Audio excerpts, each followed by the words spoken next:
식사 맛있게 하셨습니까? 네. 식사하시고 나시면 졸렵죠. 예, 그건 당연한 겁니다. 사람은 먹으면 뭐 해야 돼요? 자고. 그 사이에 뭐가 하나 있는데 그거는 제가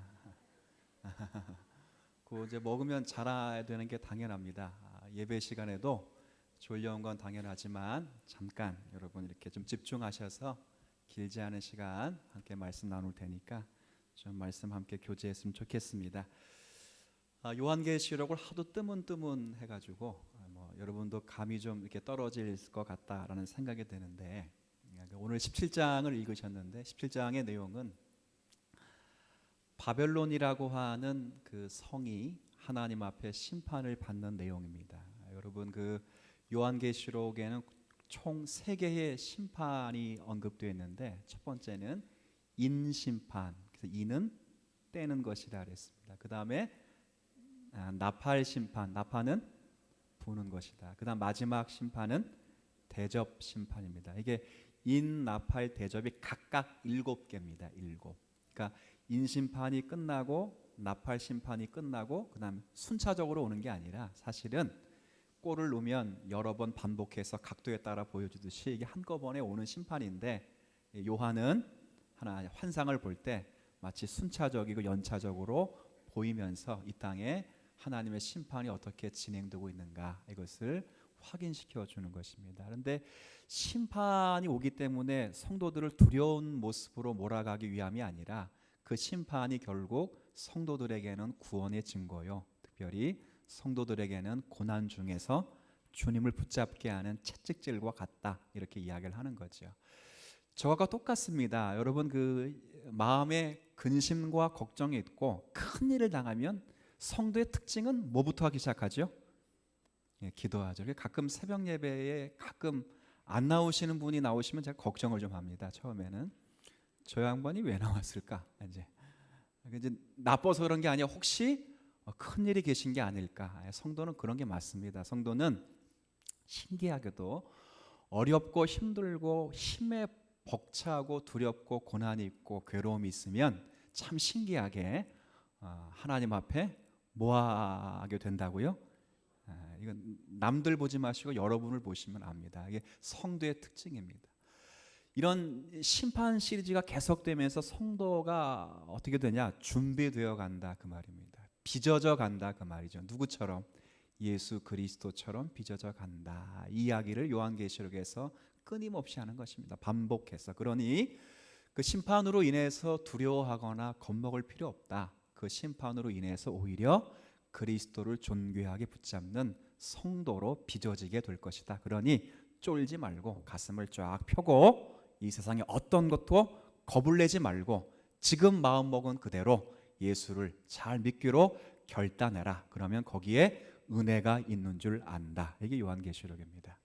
그러니 마지막에 이 심판을 싸그리 보지도 않았지만 이 심판 앞에 그 뒤에 찬송을 하고 마지막에 뭐라 말합니까? 주 예수여, 물어보죠.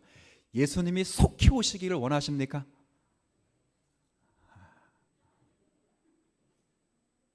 다시요. 예수님이 진짜 오늘 저녁에 오시기를 원하십니까?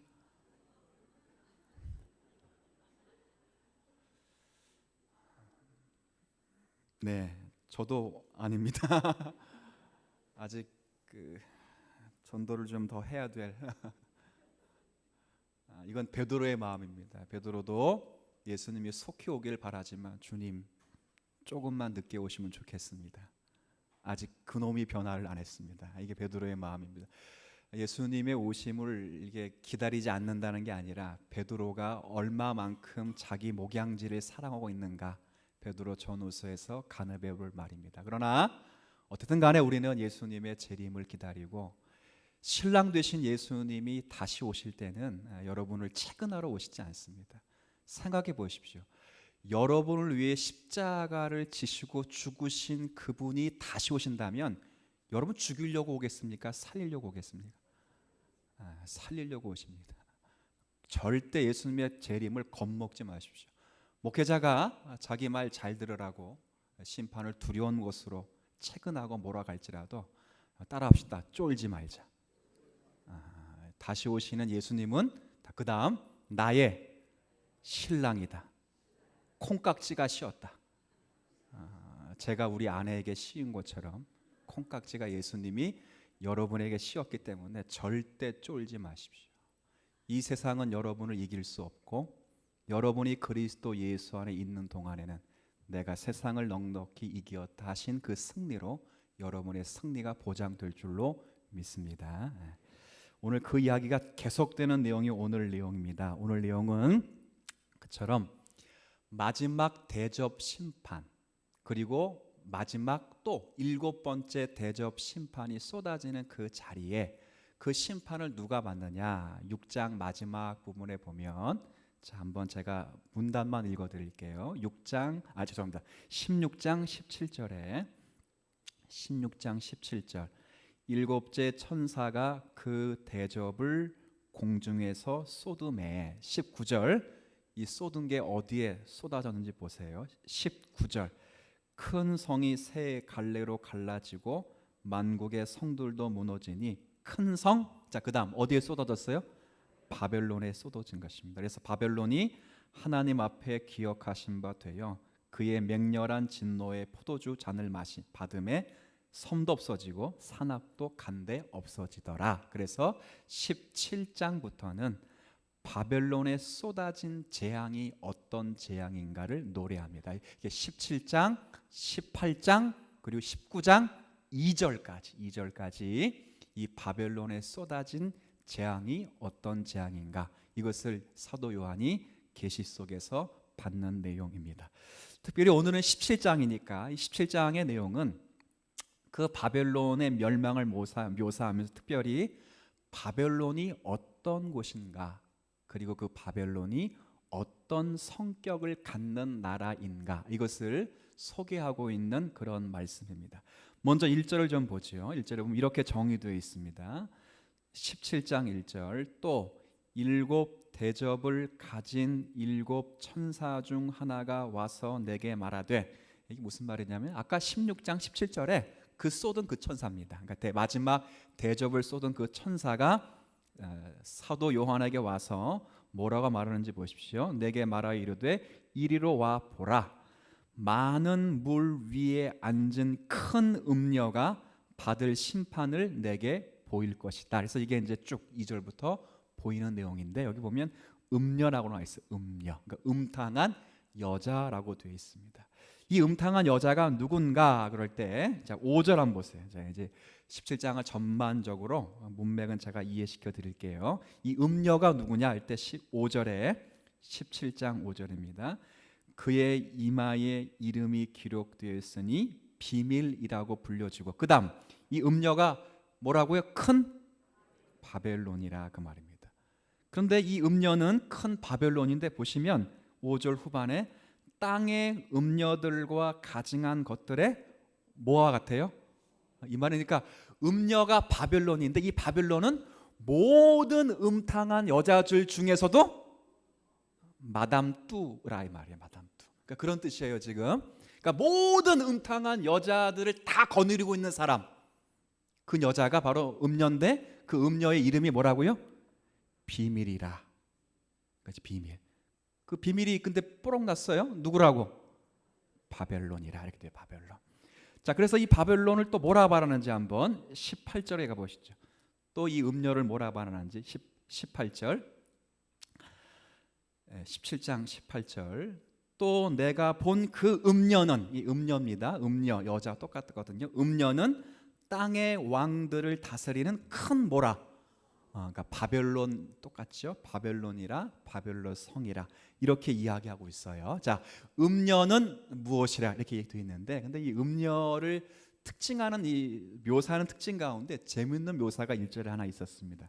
다시 1절을 보시면 중간에 이리로 오라 그러고 많은 물 위에 앉은 큰 음녀입니다. 그러니까 음녀는 음녀인데 이 여자가 어디에 앉아 있냐면 많은 물 위에 앉아 있다 그랬어요. 그러니까 이 많은 물이 뭔가 그럴 때 이것도 한번 여러분 한번 15절 말씀 보면 여기 물이 있습니다.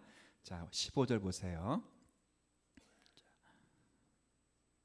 자, 제가 좀 읽어드릴게요. 15절. 또 천사가 내게 말하되 내가 본 바 음녀가 앉아 있는, 똑같습니다. 물은, 그러니까 많은 물은, 한번 같이 읽어주시겠어요? 백성과 무리와 열국과 방언들이라, 이 말이에요. 그러니까 물은 정말 물이 아니라 여기 15절 후반에 있는 것처럼 어느 한 지역, 어느 한 나라에 있는 성질의 것이 아니라 전 세계에 걸쳐 있는 어떤 영적인 세력이라, 그 말이에요. 그러니까 이 음녀는 한 사람도 아니고 정말 한 나라도 아니라 영적인 세력인데, 어느 나라, 어느 장소에 국한된 한 세력이 아니라 전 세계에 공이 통용되는 영적인 어떤 음해한 그런 세력을 가르쳐 주고 있는 그런 내용이에요. 근데 이제 이 여자가 음녀니까 이 여자가 하는 게 뭐겠어요?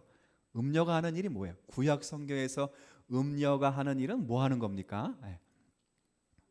음녀가 하는 일은 다른 게 아니라 이제 음행을 하는 거죠. 음행. 근데 여기서 음행은 도덕적이고 윤리적인 성적 음행을 이야기하는 것이 아니고요.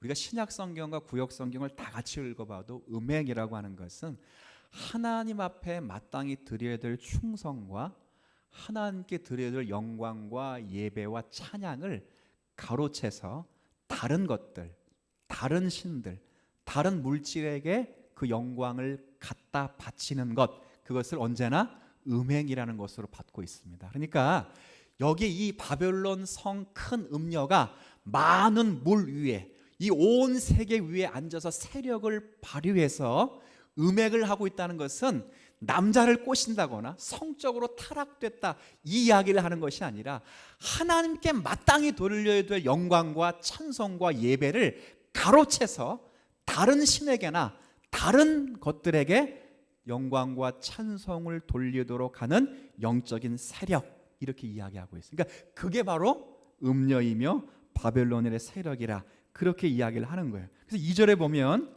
이 특징 가운데 재미있는 특징이 또 있습니다. 2절에 보면, 그래서 이 음녀만 그렇게 하는 게 아니라 땅의 임금들도 그와 더불어 음행하였고, 또 땅에 사는 자들도 그 음행의 포도주에 취하였다. 그러니까 이 바벨론 큰 음녀만이 음행을 한 것이 아니라 그 사람과 함께하는 모든 세력들, 모든 자들이 함께 이런 음행을 하게 되고, 3절, 그다음 3절 제가 또 읽어갈게요. 또 성령으로 나를 데리고 광야로 가니라. 내가 보니 여자가 붉은빛 짐승을 탔는데 그 짐승의 몸에, 그다음 보세요. 같이 한번 읽어보십시오. 시작. 하나님을 모독하는 이름들이 가득하였더라. 그러니까 이게 이제 궁극적으로는 하나님의 이름을 뭐 하도록 규정된 거냐면 모욕하고 모독하는 것으로, 그 음녀의 행위가 그렇게 결과를 내고 있다, 이렇게 이제 이야기를 하는 거예요. 자, 이제부터 이제 더 이상 이제 한 절만 남겨두고 안 읽어도 되니까 반쯤 감긴 눈을 뜨시고, 눈을 이제부터 불아려 보셔서 저를 째려 보시고 응시하시고 주시하면 됩니다. 그래도 안이 뜨시는 분들, 입신하셔서 교통하시고 교제하시는 살아계신 여러분들 깨어 계시기를 바라요. 사실요, 신방 기간에는 저도 사실은 쉽지 않습니다. 이번 신방 기간 참 보람되는데 쉽지 않은 게, 야간 구역도 다 개인적으로 신방을 받아가지고 이번 주는 아침에 나갔다 다 밤에 들어왔습니다. 주일 어떻게 지냈는지, 오늘도 어떻게 보냈는지 모르겠고요. 혹시 금요 기도회 때 배 목사님 설교하다가 오바이트 나올 거 보셨어요? 하도 먹어가지고 그날 아침부터 저녁까지 먹어가지고 설교를 하다가 오바이트를 죄송하다고 하면서 안쓰러워가지고 제가 뒤에 앉아가지고 저도 욱욱거리면서 감사하지요, 감사하다. 근데 제가 볼 때는 여러분이 저보다 덜 피곤할 수 있을 것 같으니까, 자, 눈을 불아리십시오. 불아리시고 절 째려보시고 응시하십시오. 그리고 이렇게 생각하셔야 돼. 내가 이 잠도 하나 못 이기는가? 하나 자존심이 허락되지 않아가지고 잠 좀 깼어요? 저는 성경 읽을 때 그렇게 읽었어요. 성경 읽는데 이해가 안 돼가 좀 찢어 먹으면서 내가 이것도 이해를 못하는가? 이렇게. 여러분처럼 그렇게 할 필요 없어요. 성경책 매년 사야 되니까. 그렇죠? 최소한 그런 자존심은 있어야 돼요. 몸에 맡기면 안 돼요. 몸이 나를 인도하듯 그러면 안 돼요. 여러분이 몸을 제어할 수 있는 은혜가 있게 되기를 축복합니다. 좀 깼어요 이제? 달래가면서 욱박 지르면서 저도 힘들지만 이제 여러분 괜찮아요. 뭐 이렇게 그러더라고요. 졸게 하는 분도 누구예요? 하나님이 목사님을 통해서, 그죠? 괜찮아요. 깨우는 분도 하나님이 누굴 통해서? 괜찮으니까 뭐 조지면 또 제가 깨우고 막 그렇게 하도록 하겠습니다. 자, 그런데 이제 중요한 건 이제 그 다음부터 바벨론이 이 시대에 이 요한계시록을 받고 있을 때 바벨론이라는 나라가 있었습니까? 없었습니까? 멸망한 나라입니다. 멸망한 나라. 그러니까 바벨론은 페르시아 여러분 잘 아시는 바사왕 고레스 원년에 완전히 무너진 나라이기 때문에 더 이상 이 바벨론이라는 나라는 없어요. 그래서 여기서 바벨론은 상징적인 의미입니다. 상징적인 의미. 그러니까 뭘 상징하는 의미냐면 바벨론과 요한계시록에 끊임없이 대조돼서 이야기하는 그 나라를 상징해 보면 이 바벨론이 뭘 상징하는지 알 수 있어요. 여러분, 바벨론과 끊임없이 상징해서 대조돼서 나오는 나라가 있는데 혹시 어떤 나라인지 아세요? 제가 요한계시록 할 때 수없이 얘기했습니다. 바벨론과 상대되고 대조해서 비교하는 그곳, 그렇죠. 예루살렘이에요. 예루살렘. 거룩한 성 예루살렘. 바벨론은 큰 바벨론. 그러니까 예루살렘은 무엇의 중요성을 둔다 그랬어요? 거룩함. 바벨론은 뭐의 중요성을 둔다 그랬어요? 큰 것. 그러니까 교회의 기준은 뭐가 기준이에요? 거룩, 말씀. 세상의 기준은 뭐가 기준이에요? 큰 거기. 심이 기준이에요. 심이. 그래서 결국 세상 사람들은 성공 그러면 뭘 갖는 거예요? 힘을 갖는 거죠. 근데 교회가 순결하려면 힘을 가지면 안 돼요. 교회는 힘을 가지고 있는 동안에 교회는 언제나 암흑기에 있었습니다. 중세 1000년 동안 교회가 뭘 했어요? 왕 세웠지요. 나라 세웠지요. 그랬더니 그 나라가 무슨 나라가 됐어요? 전부 중세 암흑기에 대한 나라가 됐어요. 교회는 힘이 있으면 되는 게 아닙니다. 교회는 예수 그리스도가 있어야 돼요. 거룩이 있어야 될 줄로 압니다. 이게 예루살렘에 항상 구별돼요. 근데 이 예루살렘은 항상 어린 양의 신부로 나와요. 신부. 이 예루살렘이 누구로 나온다고? 어린 양의? 자, 그럼 어린 양이 누구겠어요? 예수님이요. 그럼 예수님의 신부가 예루살렘이면 예루살렘은 누구를 가리키는 거예요? 그렇죠. 예수님의 신부. 그렇죠. 예수님의 신부인 누구? 이거 이제 그렇죠. 따라합시다. 교회. 그럼 바벨론은 뭘 상징하는 거예요? 그죠? 세상을 상징한다 그 말입니다. 그냥 여기 음녀, 모든 여성, 그러니까 음탐한 여성들의 어머니라 해서 뭐 성적으로, 도덕적으로, 윤리적으로 타락을 시키는 그런 존재가 아니라 온 세계에 거쳐 있어서 하나님께 마땅한 영광과 찬양과 예배를 드리려고 찬탈해서 다른 것으로 귀결시키는 정욕, 욕심, 세상 것, 이런 모든 것을 통틀어서 뭐라 그런다고요? 바벨론. 그 특징은 앞에 형용사가 뭐예요? 큰 거예요. 큰 거. 세상은 항상 그 큰 걸 줘요. 큰 거. 한번 볼까요? 예배당에 10만 명 모이는 성도님들이 있고 어느 교회 가면 30명 모이는 성도 교회가 있어요. 어느 교회가 더 진리에 합당한 것으로 보입니까? 그럼 대부분 뭐가 더 있어 보여요? 그 교회는 그런 곳이 아니에요. 10,000명이 모이든 10만 명이 모이든 거기에 거룩이 없으면 그건 하나님 앞에 책망받는 교회고, 한 명이 모이든 3명이 모이든 10명이 모이든 간에 거기에 하나님과 그리스도 예수와 거룩이 있으면 그 교회는 정갈한 그리스도의 신부입니다. 이 바벨론은 지금 이 세상을 가리키는 표현이에요. 이 세상은 물론 그 당시는 로마 제국을 말했겠죠. 하나님을 예배하고 하나님을 섬겨야 되는 모든 것들을 딱 탈취해서 우상을 섬기도록 강요했고 성도들을 핍박하고 조롱하고 멸시하고 죽였기 때문에 그 당시는 어쩌면 로마 제국을 상징할 수 있는 그 내용이 되겠죠. 근데 지금은 꼭 그것만은 아닙니다. 많은 영적인 세계 똑같아요. 여러분들이 하나님 앞에 그 마땅한 찬양과 영광을 돌려드리는 것을 여러분에게 유혹과 미혹으로 찬탈하는 이 땅의 수많은 세력들 뭐 있겠어요? 리차드 포스터 같은 분은, 경건한 분은 그 세 가지를 이렇게 했어요. 돈, 섹스, 권력, 이 세 가지를 하나님이 거룩한 백성으로 살아가는 데 있어서 가장 맡고 있는 질적인 악한 것, 그죠? 근데 목사가 조심할 것 그 세 가지, 그죠? 성도들이 조심할 것 똑같습니다. 그것 아닐지라도 여러분이 하나님 앞에 마땅히 드려야 될 그 영광을 찬탈하고 경배를 찬탈하게 되는 여러분만의 여러분의 것, 그게 바로 뭐라고요? 바벨론이라 그 말입니다. 이건 외부에 있는 게 아니에요. 외부에 어떤 한 덩어리가 있어서 그거, 이게 아니라 그게 지금 누구 안에 있다는 겁니까? 우리 안에 있을 수 있다 그 말입니다. 나도 모르는 사이에 우리 안에 있다. 그것과의 싸움을 하고 있다 그 말이에요. 근데 오늘은 그 수많은, 제가 이제 그 내용 전체 뭐 이게 이런 이야기다 저런 얘기다 그런 거 뭐 이렇게 제가 여러분 복잡하게 읽어드리지 않고요. 그건 신학자 목회자들 알면 될 것 같고, 오늘 마지막 한 구절은 이 이야기로 지금 사도 요한이 정리를 하고 있어요. 14절 한번 자 보십시오. 14절에 자 여러분 한번 제가 읽어드릴 테니까 한번 집중해 보세요. 자 14절, 그들이, 그러니까 바벨론과 바벨론의 조종을 받고 있는 땅의 임금들과 땅의 모든 사람들이, 세상들이, 이 세상의 것들이, 그 다음 어린 양과 더불어 싸우리니. 아까 어린 양은 제가 누구라 그랬죠? 네. 자 지금 잘 보세요. 우리와, 이 뭘 말하냐면 우리와 바벨론이 싸우는 게 아닙니다. 제가 지금껏 마치 우리가 싸우는 것처럼 묘사했지만 사실은 우리와 바벨론이 싸우는 것이 아니라, 이렇게 잘 보면 그들이 어린 양과 더불어 싸우려니와 어린 양은 만주의 주시오 만왕의 왕이심으로 그들을 뭐 할 것이라? 이기실 터이요.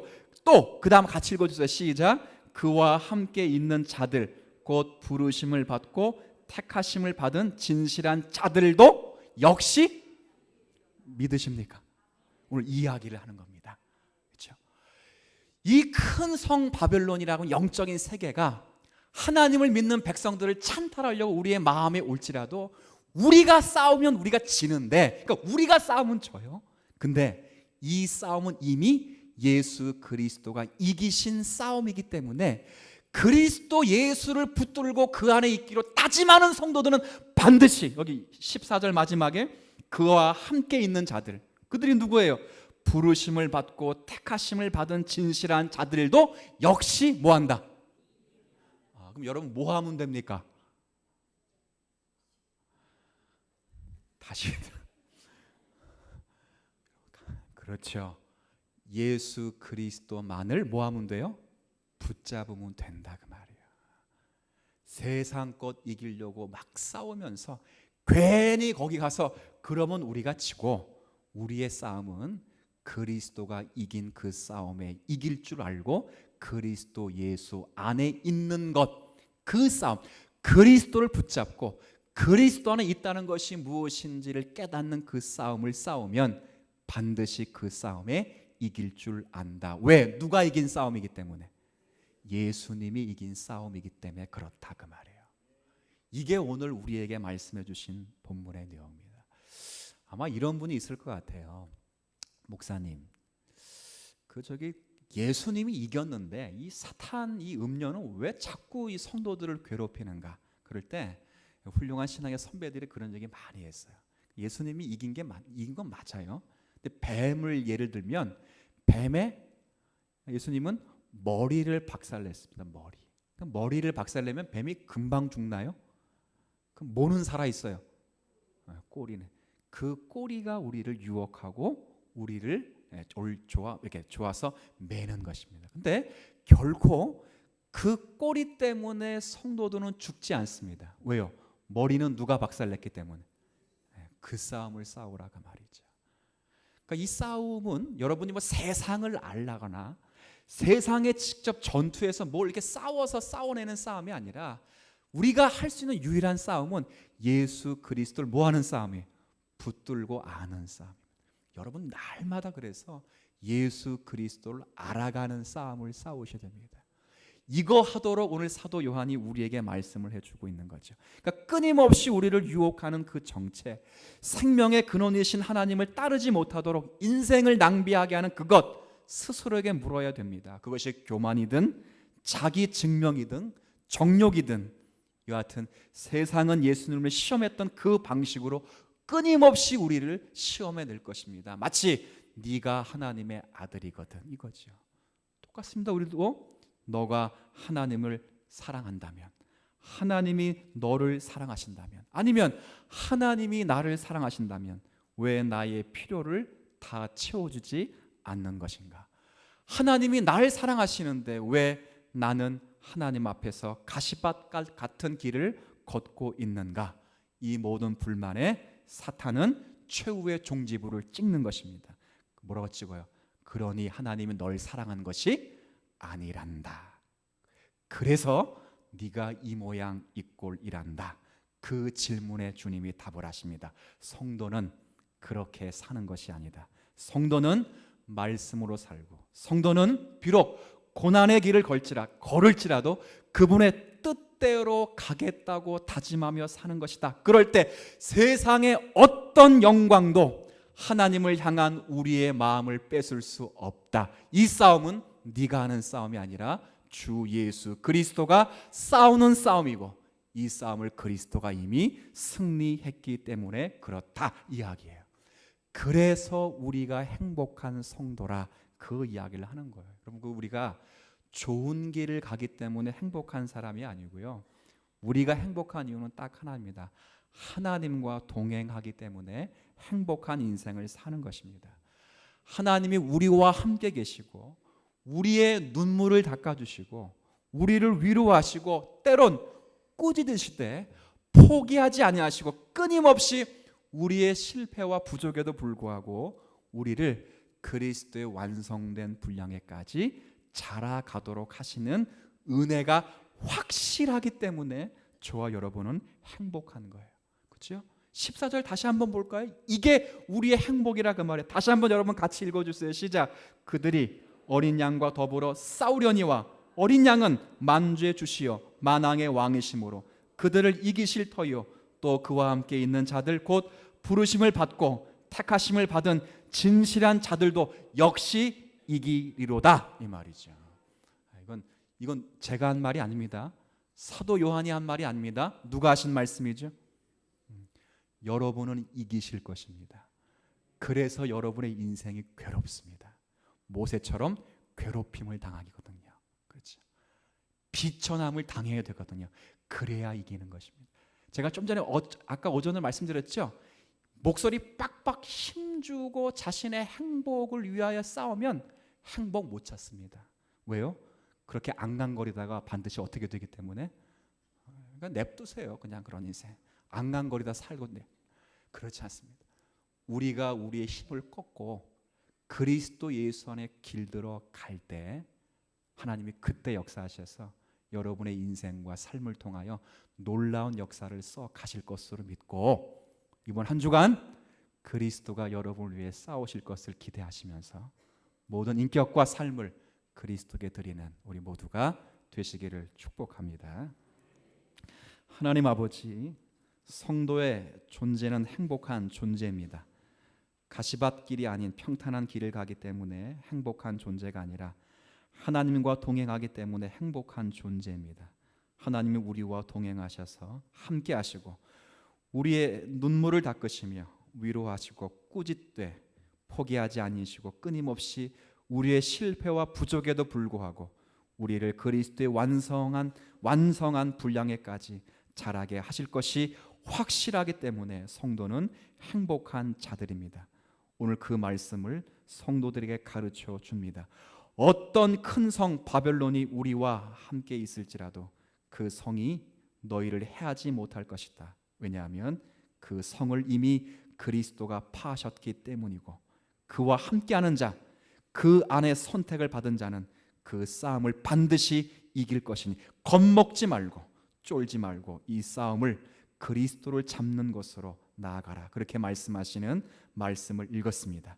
이 말씀을 읽고 이번 한 주간을 사는 모든 성도들이 어린 양이 어디로 가든지 따라가는 주의 성도들이 되게 하여 주옵시고, 모든 소망을 그분께 두는 성도가 되게 하여 주옵시며, 이것이 종말을 이기는 방법이며 사탄을 이기는 방법인 줄 알고 우리의 모든 것 그리스도께 드리는 성도의 삶 누려가게 하여 주옵소서.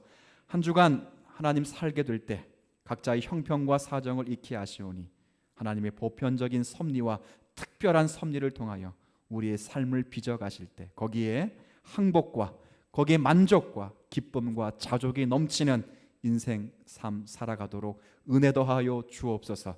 주 예수 그리스도의 은혜와 아버지 하나님의 크신 사랑과 성령님의 위로하심이 오늘 복된 주일을 보내면서 하나님 말씀을 듣고 예배하며 한 주간 믿음으로 살기를 소원하시는 모든 성도들의 심령과 가정과 교회 위에 이제로부터 영원까지 항상 함께 하시기를 축원하옵나이다. 아멘.